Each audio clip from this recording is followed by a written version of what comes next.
Terima kasih Anda masih bersama kami dalam Sapa Indonesia Pagi. Saudara, kalau kita lihat polisi terus mengusut kasus pemerkosaan anak pasien yang dilakukan seorang dokter peserta program pendidikan dokter spesialis atau PPDS Anestesi Universitas Padjadjaran Bandung.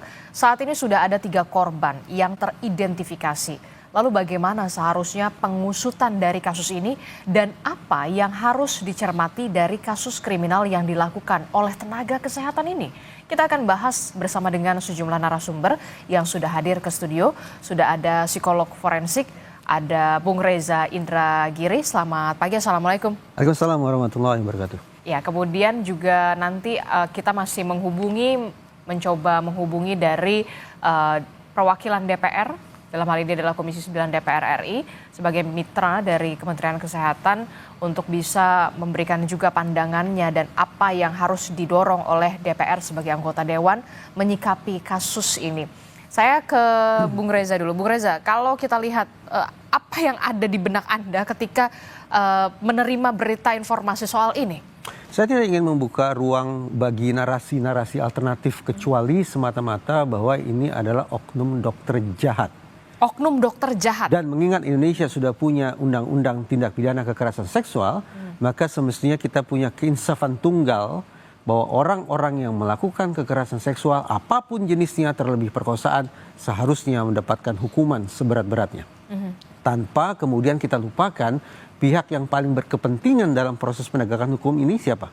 Bukan pelaku, tapi korban. Sehingga pemulihan korban, ganti rugi terhadap korban betul-betul harus kita upayakan secara maksimal.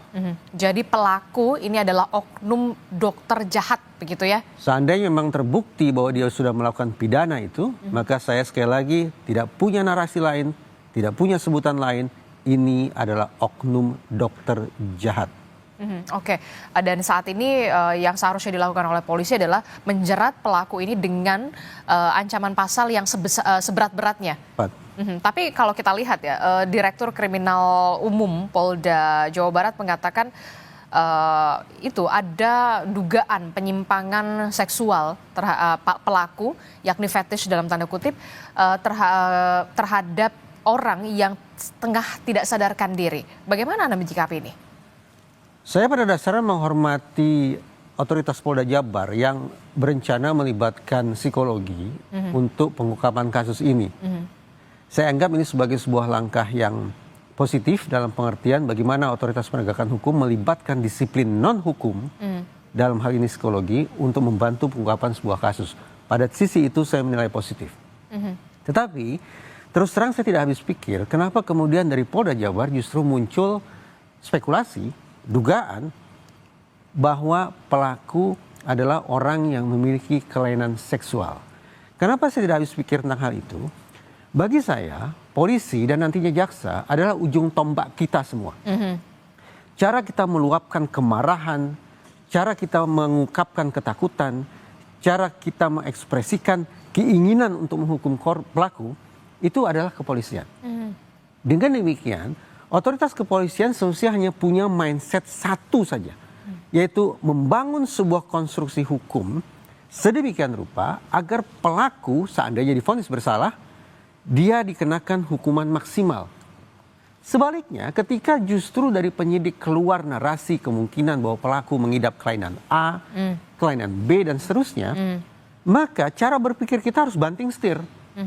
Dari yang semula punitif, yaitu menghukum seberat-beratnya, maka akal sehat mengatakan seorang yang dianggap memiliki kelainan, memiliki penyakit atau sejenisnya, maka tidak sepatutnya dikenakan penyikapan secara punitif, tapi rehabilitatif. Nah sekarang pertanyaan kita, apakah kita ingin menitipkan pesan rehabilitatif itu kepada penyidik? Tidak, sama sekali tidak. Semestinya, kalaupun ada narasi tentang kelainan seksual, semestinya kalau ada cara pikir, cara kerja tentang rehabilitatif, itu datangnya dari penasihat hukum terdakwa. Bukan dari kepolisian? Bukan dari kepolisian, bukan dari kejaksaan, yang sekali lagi mereka adalah tumpuan harapan dari kita semua masyarakat yang mengalami ketakutan sekaligus kemarahan ini agar nantinya menghukum pelaku seberat-beratnya sekiranya divonis bersalah. Oke, jadi pernyataan itu seharusnya justru datang dari kuasa hukum, bukan dari kepolisian. Saya membayangkan barangkali dari pihak Polda Jabar ingin menunjukkan sekali lagi ada pendekatan saintifik yang dilakukan dalam pengungkapan kasus ini. Betul. Sekaligus boleh jadi memunculkan efek yang lebih dramatis terkait peristiwa yang menggemparkan ini. Tetapi secara salah kaprah, menurut saya justru dari Polda Jabar terbuka pertama kali celah bagi peringanan hukum bagi pelaku kalau divonis bersalah. Peringanan hukuman dalam pengertian bergesernya cara pandang, cara kerja punitif ke arah rehabilitatif. Justru ini membuka peluang celah keringanan hukuman. Ironis bahwa celah itu ternyata pertama kali dibuka oleh pihak penyidik. Oke. Karena kalau kita lihat di sini, ini pengakuan dari pelaku, kemudian dan dari pengakuan pelaku ini penyidik akan memperkuat dengan pemeriksaan dari psikologi forensik. Lantas implikasi hukumnya apa? Anggaplah, sekali lagi, anggaplah pelaku mengidap kelainan seksual tertentu. Termasuk katanya menikmati sensasi seks dengan orang dalam kondisi tidak berdaya. Tidak sadarkan diri. Lalu implikasi hukumnya apa? Dari kacamata penyidik. Itu yang tadi saya katakan, saya Terus tidak habis kenapa? pikir. Tetap aja perbuatan jahat. Tetap saja itu persoalan pidana. Dan sekali lagi bagi saya, ayo kita konsekuen. Karena kita sudah punya lex spesialis. Yaitu Undang-Undang Tindak Pidana Kekerasan Seksual, betapapun di dalamnya termuat sejumlah pasal terkait rehabilitasi bagi pelaku. Tapi paling tidak pada tahap penegakan hukum yang sekarang ini, saya tidak ingin menitipkan pesan rehabilitatif itu kepada penyidik. Misinya cuma satu, saya tandaskan lagi dan lagi, punitif. Bangun sebuah konstruksi hukum agar pelaku ini dianggap bukan lagi pelaku perkosaan yang impulsif, tapi yang berencana. Buka lagi kemungkinan pendalaman investigasi untuk mencari tahu kemungkinan adanya pelaku-pelaku lain yang terlibat, baik itu dalam konteks perkosaan maupun dalam konteks kelalaian manajemen rumah sakit misalnya. Betul. Dan juga lakukan pendalaman lebih jauh untuk mencari tahu adakah korban-korban lain yang sudah dimangsa oleh pelaku ini. Karena sejauh ini ada 3 korban ternyata yang sudah teridentifikasi begitu ya. Tidak menutup kemungkinan korbannya justru bisa bertambah lagi kan? Kita jadikan patokan hasil studi ya. Ada studi yang menyimpulkan begini. Seorang pelaku ruda paksa berulang, artinya residivis, baru dipergoki oleh hukum menjelang korban ke-6. Jadi korban pertama pelaku lolos. Korban kedua pelaku berhasil menyelinap dan seterusnya. Menjelang dia memangsa korban ke-6, tepatnya 5,8 korban, barulah kemudian proses hukum bekerja. Saya berharap jumlah korban tidak sampai sejauh itu. Tapi hasil studi ini memberikan dasar bagi kita untuk berpikir lagi, cari, temukan siapa korban yang mungkin sudah dimangsa oleh predator ini. Jadi penyidik kepolisian masih punya PR lagi untuk mencari lagi korban-korban yang kemudian bisa saja menjadi korban dari si dokter. Dan ingat, kekerasan seksual puncaknya memang berupa perkosaan. Tetapi ini merupakan eskalasi. Tidak tertutup kemungkinan pelaku yang sama melancarkan kekerasan seksual terhadap korban-korban lainnya dalam variasi yang berbeda. Entah itu pelecehan nonverbal, pelecehan verbal, dan seterusnya. Oke, jadi PR pihak kepolisian ini masih panjang lah ya. Tapi kemudian yang jadi pertanyaan kita semua, bagaimana kemudian seorang dokter spesialis anestesi begitu yang tengah bekerja di salah satu rumah sakit begitu ya, PPDS di sana, kemudian punya niatan dalam tanda kutip, apakah padahal kita tahu seorang dokter adalah profesi sudah disumpah begitu ya, bagaimana kemudian ini bisa dilakukan begitu? Ternyata tidak ada penjelasan tunggal dan penjelasan sederhana tentang mengapa manusia melakukan perkosaan. Secara umum ada 3 teori, secara umum dulu ya. Pertama, teori yang dianut oleh kalangan feminis. Ini pasti bicara power asymmetry, relasi kuasa yang tidak seimbang antara pasien sebagai sosok yang tanda petik inferior berhadapan dengan dokter sebagai pihak yang dianggap superior. Ada teori lain, teori belajar sosial. Barangkali ini dampak dari industri seks yang sudah merajalela, mengakibatkan siapapun manusia, termasuk barangkali dokter, bisa mengalami kehilangan kepekaan terhadap nilai-nilai sakral seksualitas, terhadap tubuh. Yang ketiga, ini barangkali berkaitan dengan teori evolusi. Ya, bisa panjang teorinya. Tapi semalam saya sempat berbincang dengan Dr. Nazar. Beliau adalah dokter senior. Sehingga beliau pernah menjadi pengurus Ikatan Dokter Indonesia. Beliau mengutarakan dua hal yang saya simpulkan sebagai faktor pendorong dan faktor penarik yang boleh jadi relevan pada kasus yang satu ini. Faktor pendorong yang Dr. Nazar maksudkan adalah tentang betapa beratnya tugas sebagai dokter anestesi. Saya simpulkan, adakah kemungkinan faktor stres, faktor keletihan, faktor kejenuhan sebagai faktor pendorong sampai-sampai seorang dokter akhirnya sampai bisa hati melakukan tindakan nista semacam itu. Itu faktor pendorongnya. Faktor penariknya apa? Dr. Nazar mensinyalir ada fungsi pengawasan yang tidak berjalan secara optimal. Baik pada lingkup mikro di rumah sakit bersangkutan maupun pada lingkup makro terkait dengan ketaatan dan penegakan etik di organisasi kedokteran. Itu kata Dr. Nazar. Dan saya anggap bertemu sudah. Barangkali faktor pendorong yaitu kejenuhan, kebosanan, keletihan, situasi yang monoton, jam kerja yang panjang dan seterusnya yang berada pada dimensi individu bertemu dengan dimensi organisasi pengawasan yang lemah. Kalau ini merupakan teori yang bisa diterapkan pada kasus yang satu ini, maka sudah. Bagi saya, pertanggungjawaban tidak hanya dikenakan kepada oknum dokter itu saja, tapi semestinya lembaga atau otoritas juga harus dimintai pertanggungjawabannya. Sempurna sudah. Sekali lagi, tidak ada penjelasan tunggal dan sederhana, tapi kompleksitas semacam ini mudah-mudahan menghadirkan cara pandang yang lebih menyeluruh kepada kita tentang bagaimana menangani masalah ini dan mencegah terulangnya peristiwa serupa. Oke, jadi bisa dikatakan ada faktor pendorong begitu dan juga faktor penarik. Pendorongnya mungkin adalah dimensi individu. Dimensi individu yang jam kerjanya panjang, terlalu letih, monoton dengan apa yang selalu setiap hari dilakukan, termasuk juga faktor penariknya adalah itu tadi pengawasan. Dimensi organisasi yang itu artinya perlu ada pemeriksaan lebih jauh, tidak hanya dari si pelaku, tapi juga dari rumah sakit. Di Kompas TV juga beberapa hari lalu, saya katakan begini, coba diaudit tentang bagaimana sebetulnya mekanisme keluarnya obat-obatan atau zat-zat kimia tertentu, termasuk misalnya obat bius, pada para dokter. Ketat tidak? Apakah bisa dipastikan bahwa misalnya obat bius jenis tertentu dikeluarkan dari farmasi, disampaikan kepada dokter, dari hulu sampai hilir bisa dipastikan itu semata-mata untuk kepentingan pasien. Dan ada SOP-nya kan seharusnya. Otoritas kedokteran bisa menjawab itu. Tetapi apa yang saya kemukakan ini ternyata berkelindan, sebangun dengan cara pandang Dr. Nazar bahwa ada aspek pengawasan yang tampaknya memang harus ditingkatkan.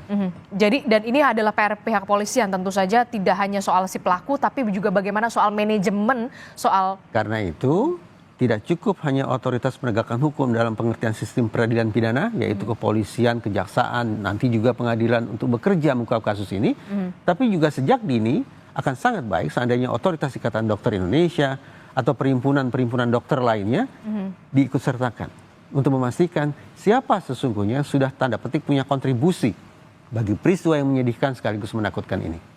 Oke, jadi juga melibatkan tidak hanya melibatkan kepolisian tapi juga organisasi profesi tersebut begitu ya, sampai peristiwa ini baru pertama kali di Indonesia. Menarik, semalam saya sempat berbincang dengan Dr. Mirza, dokter sekaligus influencer, yang saya ketahui beliau adalah sosok pertama yang mengungkap kasus ini di ruang publik. Saya katakan menarik bahwa Dr. Mirza tidak sungkan-sungkan untuk menyebut bahwa budaya menutupi penyimpangan, pengawasan yang lemah, ternyata bukan cerita baru. Perlakuan-perlakuan tidak senonoh yang dilakukan oleh oknum dokter terhadap pasien atau keluarga pasien juga bukan cerita baru. Maka terjawab sudah, barangkali ini masalah yang sebatas di pucuk gunung es saja. Di bawah itu ada agenda besar yang betul-betul mengharuskan otoritas kedokteran, kolega saya yang saya hormati, untuk ikut bekerja dalam mengungkap kasus ini dan mencegah peristiwa serupa. Sekaligus mudah-mudahan memunculkan kesadaran kita sebagai masyarakat dalam kurung calon pasien agar juga punya kewaspadaan ekstra kepada kita-kita ini semestinya disediakan sebuah sistem khusus agar secepat mungkin kita bisa mengadu, mencari pertolongan, bahkan tepatnya mencegah agar kita tidak menjadi korban berikutnya. Oke, jadi ini juga menjadi perhatian, jangan sampai kemudian justru kasus ini, oh ya udah ini oknum saja begitu, tidak ya. Tapi ini juga menjadi apa ya, bahan evaluasi juga bagi. Saya sebetulnya agak berkeberatan ya, walaupun akhirnya saya gunakan juga sebutan oknum itu, karena akal sehat saya mengatakan kata oknum bisa kita sematkan ketika kita pastikan bahwa orang yang melakukan perbuatan bejat seperti ini jumlahnya sedikit. Dia hanya minoritas. Sementara mayoritas adalah orang-orang yang bekerja secara baik. Pertanyaannya, ada tidak data yang bisa meyakinkan kita bahwa mereka yang melakukan kejahatan seperti ini jumlahnya sedikit? Sekali lagi, Dr. Mirza dalam perbincangan dengan saya semalam memberikan kesan kuat kepada saya bahwa ini bukan hanya satu, bukan hanya dua, bukan hanya tiga, tapi sudah menjadi semacam budaya. Itu yang beliau katakan. Oke, miris sekali begitu ya kalau ketika kita ini terblow up, tapi ini adalah kenyataan yang pahit yang memang harus diungkap sebenar-benarnya begitu. Saya menghormati profesi dokter. Semasa kecil pun saya pernah bercita-cita sebagai dokter. Ya, betul. Sejumlah saudara saya juga berprofesi sebagai dokter. Saya awalnya bereaksi dengan kaget dan takut begitu membayangkan ada perkosaan dilakukan oleh oknum dokter di mana? Di rumah sakit. Sempurna sudah. Individunya rusak dan organisasinya pun seakan-akan rusak. Saya katakan dua ini perpaduan sempurna, kenapa? Karena baik individu maupun rumah sakit selama ini kita asumsikan sebagai sosok penolong. Betul. Organisasi atau lembaga yang memberikan kesembuhan, kepedulian, dorongan kemanusiaan, tak lain tak bukan itu adalah semangat mereka.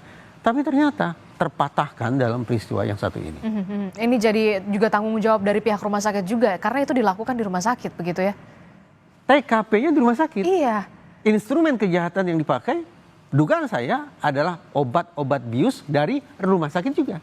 TKP-nya di rumah sakit, oknum pelakunya ternyata juga sedang bekerja di rumah sakit.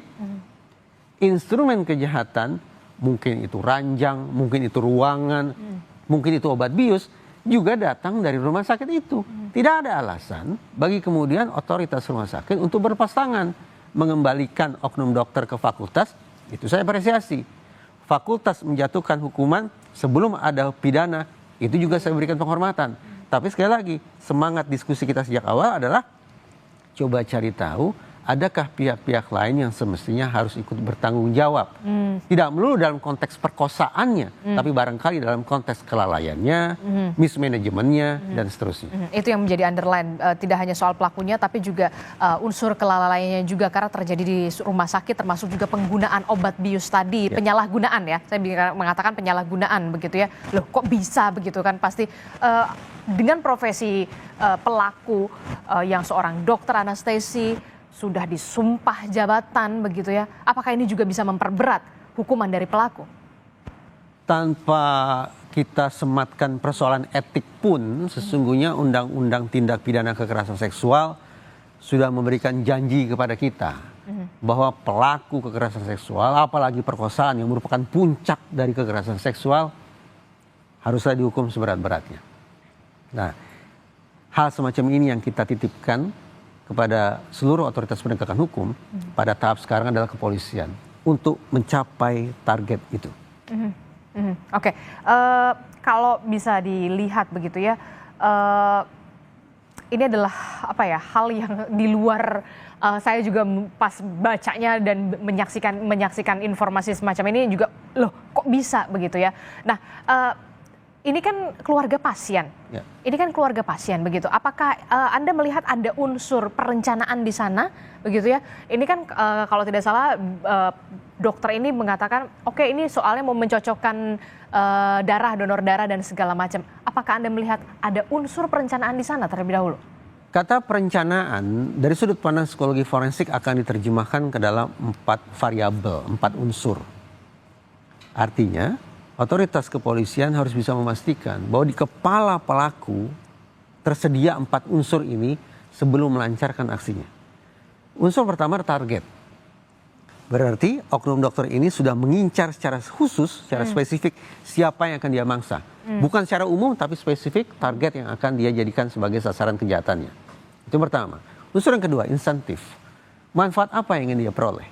Kalau tadi kita membangun asumsi bahwa ini terkait dengan kejenuhan, jam kerja yang panjang, berarti jangan-jangan insentifnya adalah kesenangan. Kesenangan yang sayang beribu sayang, justru ingin diperoleh dengan cara menyakiti pasien atau keluarga pasien. Insentifnya adalah kesenangan. Kesenangan yang jahat tentu saja ya. Yang ketiga adalah sumber daya. Instrumen apa saja yang dipakai oleh si pelaku ini untuk melancarkan aksi kejinya itu. Obat bius, ruangannya sebelah mana, pada jam berapa. Mungkin adakah oknum-oknum lain yang perlu saya libatkan agar aksi jahat saya ini bisa berlangsung sempurna. Yang keempat, risiko. Bagaimana cara saya menghilangkan barang bukti? Misalnya, maaf, saya menggunakan alat kontrasepsi untuk tidak meninggalkan jejak DNA pada tubuh korban. Dan hal-hal lainnya. Nah, sekali lagi, kalau 4 variabel atau 4 unsur ini tersedia di kepala pelaku sebelum melancarkan aksinya, target, insentif, sumber daya, dan resiko, maka bundar sempurna ini adalah berencana. Ini bukan perkosaan impulsif, tapi ini adalah perkosaan yang sudah direncanakan sebelumnya. Dan ini masuk perkosaan yang sudah direncanakan. Perkiraan saya demikian. Jadi pasal apa yang kemudian tepat untuk pelaku ini dijatuhkan? Kita ingin bicara undang-undang atau bicara kejujuran hati saya? Kejujuran dulu, baru undang-undang dulu, baru kejujuran. Ya, kalau bicara undang-undang, saya tidak berpikir undang-undang TPKS memberikan ruang yang memadai bagi adanya hukuman seumur hidup, apalagi hukuman mati. Kalau bicara undang-undang. Tapi bagi saya pribadi, karena ini sangat menakutkan, sekaligus ini sangat mengecewakan, ya bisa diselesaikan sendiri kalimat saya. Hukuman seperti apa yang ingin saya jatuhkan kepada oknum dokter jahat semacam ini. Tetapi saya ingin konsekuen dengan yang saya katakan sejak awal. Bahwa pihak yang semestinya paling memusingkan kepala kita bukanlah si pelaku, tapi si korban. Alhasil kita harus memiliki ruang yang cukup, memberikan perhatian yang proporsional tentang apa yang sesungguhnya harus kita kenakan kepada pelaku. Bukan, tidak cukup hanya itu, tapi apa yang harus kita berikan kepada korban. Silakan ditanya kepada LPSK misalnya, atau mungkin Otoritas Ikatan Dokter Indonesia, apa kira-kira bentuk ganti rugi seandainya bisa disediakan untuk itu yang patut diberikan kepada korban ataupun keluarga korban. Oke, kalau untuk pelaku sudah jelas begitu ya, kita berharap untuk hukuman seberat-beratnya begitu ya, karena ini bisa dikatakan mencederai betul dunia medis yang kita tahu adalah erat kaitannya dengan soal kemanusiaan begitu ya, termasuk juga kepada korban. Ini yang paling penting ya. Soal ganti rugi, ya, rehabilitasi. Betul, sayang beribu sayang ruang publik baik itu di media konvensional maupun media sosial masih belum memberikan perhatian yang memadai tentang isu yang satu ini. Yaitu bagaimana kita bisa membantu, mendukung pemulihan kondisi korban. Bukan hanya untuk saat ini, tapi untuk kedepannya, bahkan mungkin sepanjang hayatnya. Itu yang belum mendapatkan perhatian dengan porsi yang seharusnya menurut saya. Apa yang harus dilakukan oleh pemerintah terhadap korban ini? Karena tiga mungkin saja bisa bertambah. Ketika kita bicara masalah ini sebagai isu penegakan hukum, maka ada 4 area yang semestinya ditangani secara simultan. Preemptif, membangun kembali kepercayaan kita semua ini, termasuk korban, akan dunia kedokteran kita. Ya, betul.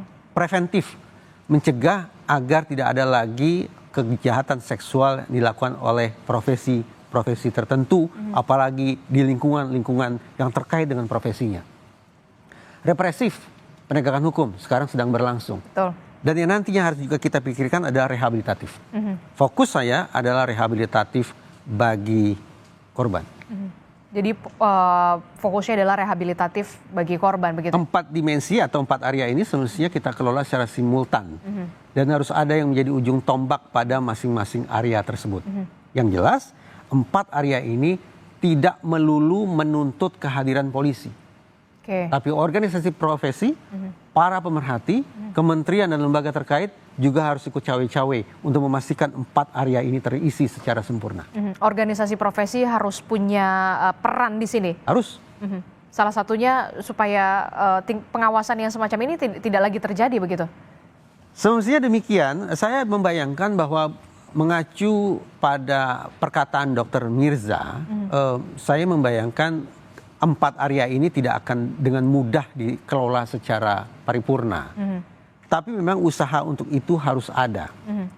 Terlebih saya pribadi belum lupa kasus, maaf ini, dokter yang kita kasihi yang kemudian memilih untuk mengakhiri hidupnya beberapa waktu lalu dikarenakan disinyalir karena menjadi korban bullying. Ini kan menambah foto yang kurang menyenangkan dalam album dunia kedokteran kita. Sekali lagi saya menyampaikan ini bukan dengan sentimen kebencian, karena sekali lagi saya menghormati profesi kedokteran, justru karena saya memiliki harapan besar itulah. Didorong lagi oleh pernyataan belak-belakan yang disampaikan oleh Dr. Nazar, saya pikir kita memang harus buka-bukaan. Obat pahit yang harus kita telan. Obat pahit yang harus kita telan, tapi menyehatkan. Mudah-mudahan demikian. Ini menjadi refleksi juga supaya momentum juga jadi pembenahan juga bagi organisasi profesi, termasuk juga rumah sakit begitu ya, di tempat yang seharusnya menjadi penyembuh dalam tanda kutip begitu, termasuk juga pihak kepolisian juga punya PR yang cukup besar, tidak hanya bagi pelaku tapi juga bagaimana soal adanya dugaan kelalaian. Tepat, kemungkinan pelaku lebih dari satu. Tidak hanya pelaku dalam konteks perkosaannya ya, tapi pelaku dalam konteks mungkin kelalaian, mismanagement dan seterusnya. Dan juga untuk mendeteksi kemungkinan korban lebih dari satu. Oke, terima kasih Bung Reza Indragiri telah bergabung bersama kami. Tentu kita tidak mau ini kembali terjadi. Sama sekali tidak mau. Dan kita harapkan ini adalah kasus yang terakhir. Mudah-mudahan. Oke, terima kasih.